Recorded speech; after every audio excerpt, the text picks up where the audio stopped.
Okay, before we even begin, I know it's been a hot minute again since I've recorded today and uploaded, and honestly, in real life, it's also been a while since I have edited. Let's be so for real. I don't think I'm ever gonna be consistent again, y'all. Let's be so for real. Um, Adulting be adulting right now. That's all I'm gonna say. And frankly, like I said a while ago, I think my schedule is just gonna kind of be whenever I'm feeling good, I will record. Other than that, ideas come to me, they go, they come, they go. I record it, I don't edit it, I edit it, and then I forget to upload it, and then I upload it, and we're going through a process, okay? We're going through a phase, but that's not the point of today's video. Today is not a updates and thoughts, as my archaic kind of YouTube channel was based around. We're not doing updates and thoughts no more, y'all. We are doing a review on the Aphmau Mermaid tales. Now, this is, for those of you that may not know, or maybe were Aphmau fans in the past, she came back. She's finally doing role plays again on her other channel. It's Aphmau something or other. It has Aphmau in the name, not to brag or anything, I know that. It's called Aphmau Diaries, for those of you that may or may not know. She came back on Aphmau Diaries to do mermaid tales. Now, of course, a lot of our main subscriber people that are subscribed on the main Aphmau channel may not know that because she didn't really post much about it. It's kind of like, I mean, she might have done like a couple different community posts, but I didn't see them personally. And if I was a just random kind of go about her, and I haven't really looked at her channel since like 2017, which is the truth. Then I wouldn't know that. So there you go, for a little background. And I haven't been looking at her channel, to be honest, because with Kappa and that whole thing and AdSense and the Adpocalypse, like all that happy horseshit of yesteryear, she had to kind of change up her content. And I do not fault her for that. I don't think a lot of genuine people in the community do not fault her for that, because if your stuff wasn't kid friendly, if it didn't have kid friendly themes, you were royally fucked. Now, things are kind of changing, I feel like. It's definitely still very centered around kids, as is the rest of the internet. We can go on a whole different thing, a different day about that. But on solely based on YouTube content, I feel like it's gotten a little bit better. And you don't really have to solely go around with kid friendly things. And now, because of that, she started to do role plays again, and she's also probably amassed a little bit of money, so then that way they can put a little bit more towards the role plays. Now, with My Street, I have rewatched that thing a million times as a youngin', now as an adult, and to be honest with you, it is kind of cringe now. But the rest of it, like the actual storyline, does kind of hold up, I'm not gonna lie. So I was actually really stoked when I saw she was bringing back Mermaid Tales, because I really liked Mermaid Tales. It was very kind of like, it was simple, it was fun, it was easy, there was just something to kind of like about it, I guess. And it was just a different take on the characters that we know and love. Awesome, cool. And then, of course, like I said, the whole Kappa wannabe kid-friendly thing popped up, and most of us just kind of tuned her out. But now, we have Aphmau Diaries, that was originally supposed to be for Minecraft Diaries, her series, but that is still in the works, as is regular streamlined My Street. But with Mermaid Tales, it's pretty simple, so you're able to kind of start out with that sooner. You know, get the ball rolling with some content. And the first couple episodes were really good. I liked them. There was a really good storyline. There was actually kind of some adult themes. I think a lot of people that kind of grew up with Aphmau are going to appreciate the fact that she matured it, unlike, you know, her series that's like, oh my god, I blew up my base, ah! You know, like, we don't really want that. With My Street, you want it to grow up with your audience, and you want it to have kind of adult themes, because that's kind of, in a way, what the original roleplay was. Of course, it was still pretty kid-friendly, but you had adult-ish themes.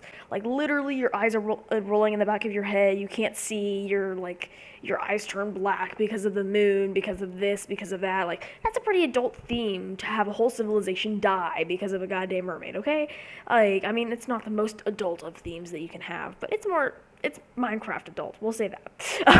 And the first few episodes, as I've said 5 million times, great, awesome. And then we kind of start to get into like the midpoint that we're at now, because as I'm recording this, we are at episode 16. So I would say the midway point between the first and 16th episode, is kind of when I fell off, I'm not gonna lie. And this was actually originally supposed to be a favorite, kind of sort of favorite moments, but I noticed a lot of different things with Mermaid Tales that I didn't exactly love. And that is that, like, they have the adult themes and adult language, but they don't utilize it. They just say hells a lot and things like that. Like, whatever, cool, fine. You don't have to say, like, fat, Zane's a crab. Like, you don't have to curse every other fucking word, you know? And I don't expect that, certainly. But use that adult mature content stamp in a decent way. Like, add a little bit more. Like, just, it seems like there's a lot of filler. You know what I mean? And whether that's within the episodes or the episodes themselves, there was a lot. I would say, like, maybe 14, like 13, 12, 13, 14 area range as far as episodes go was solely filler. Like, we had the baby crab. Spoiler alert. We had the baby crab, and it ended up being an actual plot point later on, and saving the gang. But that baby crab probably didn't even have to be part of the plot in the first place. I'm gonna be so for real. I think that was just to have a cameo of her children, which, again, not gonna fault you for that. But it was solely filler, and honestly, it was a little bit frustrating to watch as a viewer, because it's like, I want to see the story, I want to see, like, of course, a few filler episodes here and there, not that bad, but episodes upon episodes in a row is a little bit exhausting. And honestly, I think I would rather have it take more time and a few more weeks or months to get an episode out that is high quality. Not saying that the rest of them aren't high quality, but as far as, like, the storyline goes, I would rather have a story-driven episode than 4 to 5 fillers in a row, but you can release them every single week, if that makes sense. Maybe I am alone in that, but I feel like, based on the things I've seen on the Reddit community and everything like that, I am not. But, you know, wouldn't want to make exceptions. So leave it in the comments below if y'all feel any differently, if you are a fan of Aphmau as well. And it just, like I said, it just seems more... It seems oddly kid-friendly for having the adult theme stamp on it. And honestly, maybe that's why I feel this way coming up in this point that I'm about to make, is because Aphmau doesn't really have a character arc. She is still very naive, she's still very almost childlike, and she's still very kind to people, which is awesome, great. That's always been kind of a core part of Aphmau's character, whether it's, like, My Street or whatever, and that's fine. But she's still, like, naively nice to people. Like, she still thinks that flower, like, in a way, I think that, like, I feel like they've actually addressed this in the second season, where she's like, oh, flower crowns can't fix everything. But I feel like, in a way, that's kind of how you feel about her as a character, is that she hasn't really grown all that much. Like, especially in this past episode that was just released, episode 16, she kind of goes around and starts knocking on doors. And she's like, hey, have you seen this person? Have you seen this person? And starts, like, stalking people to, like, ask them, have you seen this guy that I'm looking for? And it's just very, like, it just kind of reminds you that Aphmau as a character in Mermaid Tales has not really grown up all that much. I'm not seeing a character arc with her from episode 1 to season 2, episode 16. I mean, I feel like there's been a little bit, because she's gotten out of Mariana, she's seen a little bit more of the real world, but it's not as much as you would think between season 1 and 2, especially since, presumably, in the middle of those two, she's been adventuring a lot. In fact, I kind of allude to that in the first episode. And so, it feels like, if we're gonna build, we should build the characters before we build the world. And that, again, most of this is probably just my opinion, but I just kind of wanted to air all this out because I really love the fact that she's bringing back role plays. I think a lot of us do. But, I just want it to be the best that it can be, just like I guarantee Aphmau and her team want it to be. But just kind of seeing Mermaid Tales, it makes me a little cautious, just because I don't want it to be, again, I don't want it to be a crazy adult theme fest, like swearing every other word and like go crazy with that more adult theme stamp. And when I say that, there's literally something in the beginning of every video that says, like, this has adult themes or language or whatever it says. I don't think you have to overuse that, but I would want it to actually be more grown up. I would want to have the plot points be a little bit more grown up. Like, Aphmau as a person between season 1 and season 2, especially with, again, spoiler alert, Eren on the brink of death and or dying. That matures somebody when the potential love of your life or even just your best friend is on the verge of death or dying. And so I feel like there should be a little bit more maturity from her, but even after that and having Eren recover, she's still being very just like, she's taking the initiative more than she did in season 1, I would say, or even the beginning of season 2. But that is about the only growth that I can genuinely say that I've seen in Aphmau's character arc in Mermaid Tales. And again, I'm being specific to Mermaid Tales because there's currently no other roleplays going on except for, My Street season 1 through 5, and they're currently working on season 6. But again, I think I would rather have it take a few more years if it's going to be good quality, good storyline, fleshed out and everything like that, than, have it be a cyberpunk and just be released way too early and it's just whack as all hell. So I honestly don't mind if it takes a little less time because I would rather have quality than quantity. And again, I don't mind filler episodes and things like that, but overall I feel like it should kind of balance itself out. And another I just have some bullet points here on a Google Doc, y'all. I'm just kind of going through it. My usual rant styles are a little all over the place, but we're fine. With the animations, again, mad respect for the Aphmau team. You can tell that the budget has gone up, certainly. You can tell, especially even from season 5 to now, that budget has gone up. And it is very impressive what they've been able to do and animate, and I know there's a whole team behind it, but sometimes you just kind of want the old style back. And I know it's like, oh, I miss the old Rhett and Link. I miss the old Aphmau. I miss the old Jacksepticeye. Like, I'm literally playing into that right now. But I genuinely, sometimes just want the more simple animations.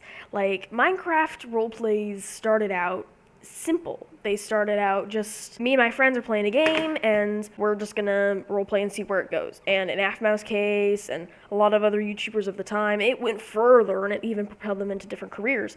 And so, I just kind of think maybe we should pay homage to that, and have the animations be simple. Because, of course, vaulting over a building, yeah, animate that. But with somebody eating something or thinking about something, just have them look down, or have them look up. It's like, Minecraft is not meant to be something super, almost like a movie, motion picture. Of course, it's nice when it is, I suppose, but the animations are just too fancy for me, I think.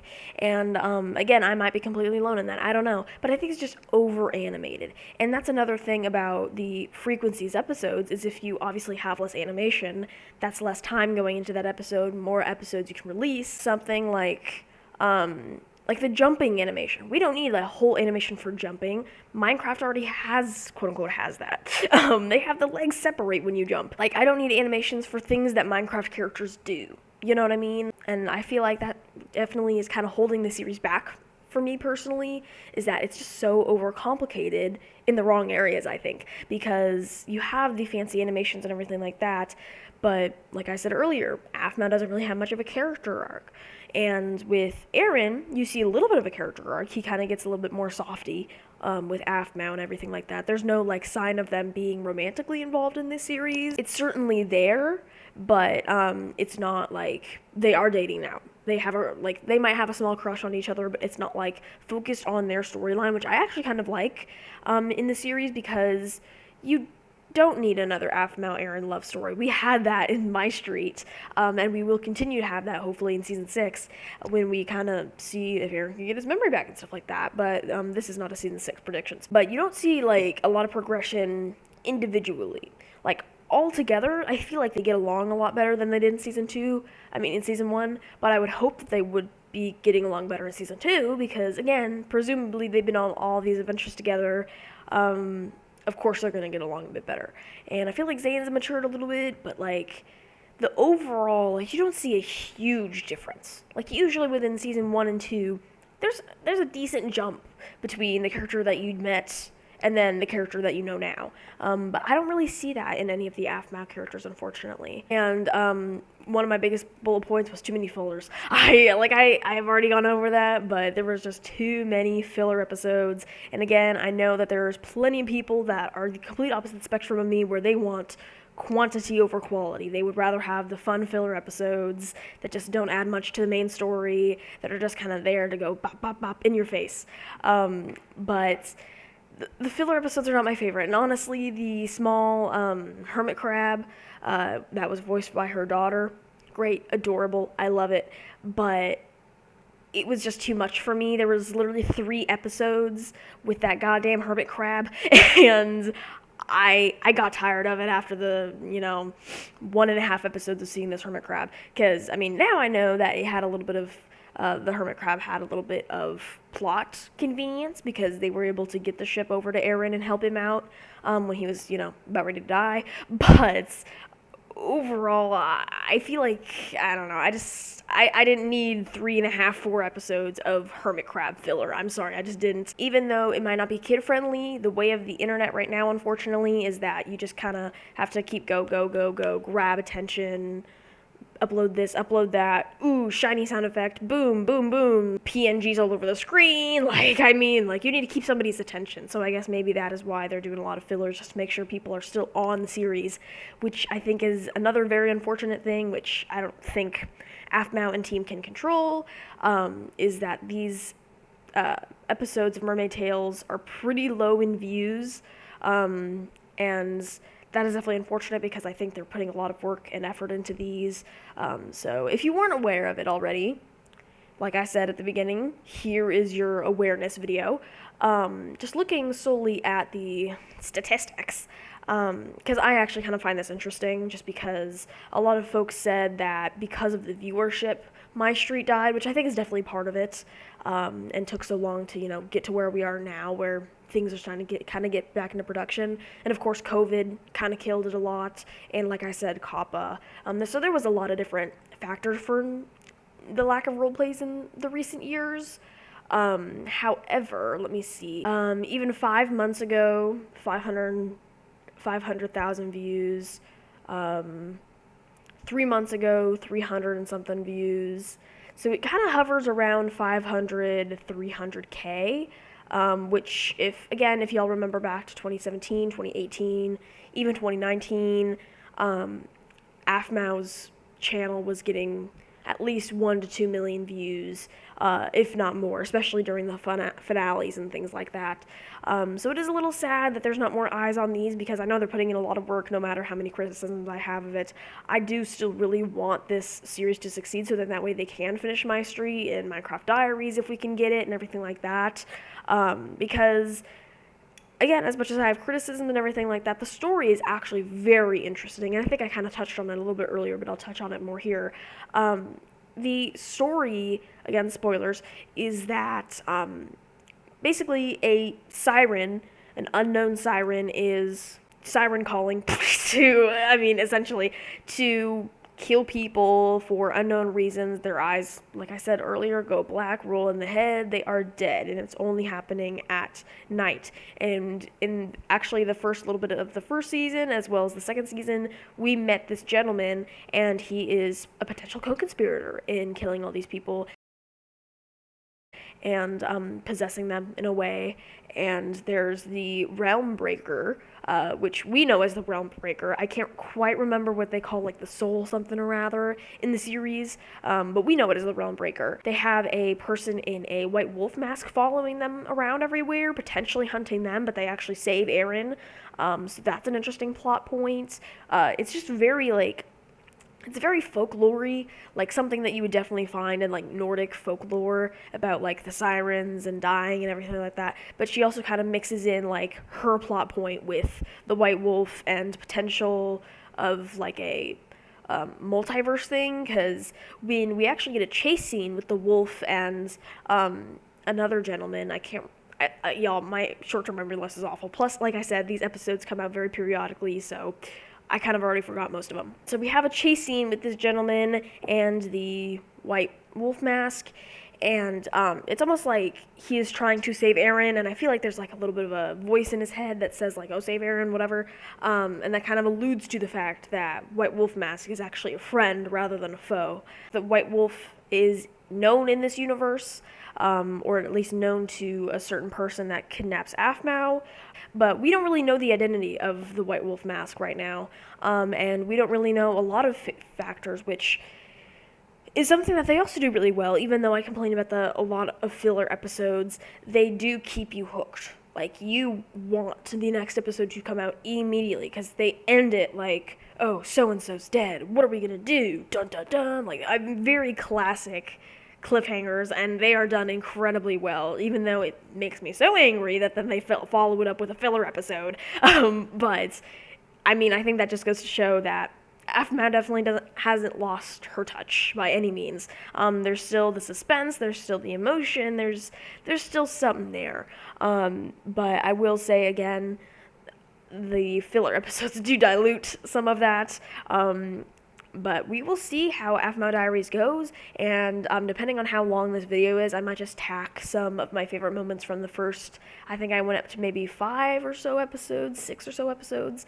I'll tack some of my favorite moments on there, or moments that kind of made me think of my street, and made me think of the kind of cinematic universe she's trying to build, because I feel like she's confirmed quite a few times on community posts and things like that, that she does kind of think that everything's connected in a way, and the fan base itself has thought everything is kind of connected in a way, just because of like, "Oh, we have Aphmau in this universe, Aphmau in this universe, I wonder if they'll connect," and then she kind of capitalized on that. Now things are actually connecting, but I think the best part about that is that it's not just fan service that she's connecting these things. She's actually trying to weave together a really good, believable story about why this Aphmau does this to this Eren, and then this Aphmau does this, and then that Aphmau does that. I will say that I feel like this might bother some people about the series, but some of the voice actors are a little bit different. Lawrence's voice actor is different, and I think that's actually it, that I can remember at least. But at first I thought it was Lawrence's original VO. I think Sebastian was his name, but if you look at it, it's a different guy. That might bother some people. It didn't really bother me. I think he does a really good job in voicing Lawrence. I know a lot of people in the fan base were super excited for Lawrence's return, and that is actually, before I wrap this up and potentially add some of my favorite moments at the end of this, that is one thing I will say is a little bit of fan service that you definitely notice is fan service, but I mean, it's nothing that takes away from the experience overall. They're adding a lot of the characters from PDH, Phoenix Rep High, from, you know, My Street Season 3 that kind of got lost in the tax of Season 4 and 5.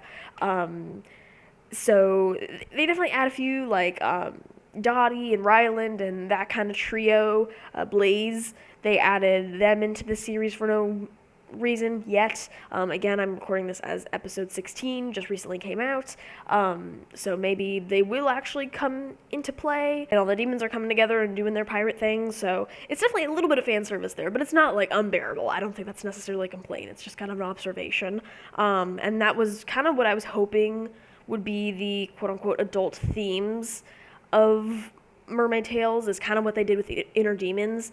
Like, Ava cursed a little bit. There was, like, you know, dirty jokes in there, like, things like that. Of course, it has to be different because Mermaid Tales is different than a girl living in her apartment with demons. But I feel like with those kind of, like, quote-unquote adult themes, it just has to be more grown-up. It doesn't necessarily have to be raunchy. It doesn't have to be, certainly doesn't have to be raunchy. I don't want it to be raunchy. It definitely doesn't have to be kid-friendly craziness, but just a little bit of, like, here and there, you know what I mean?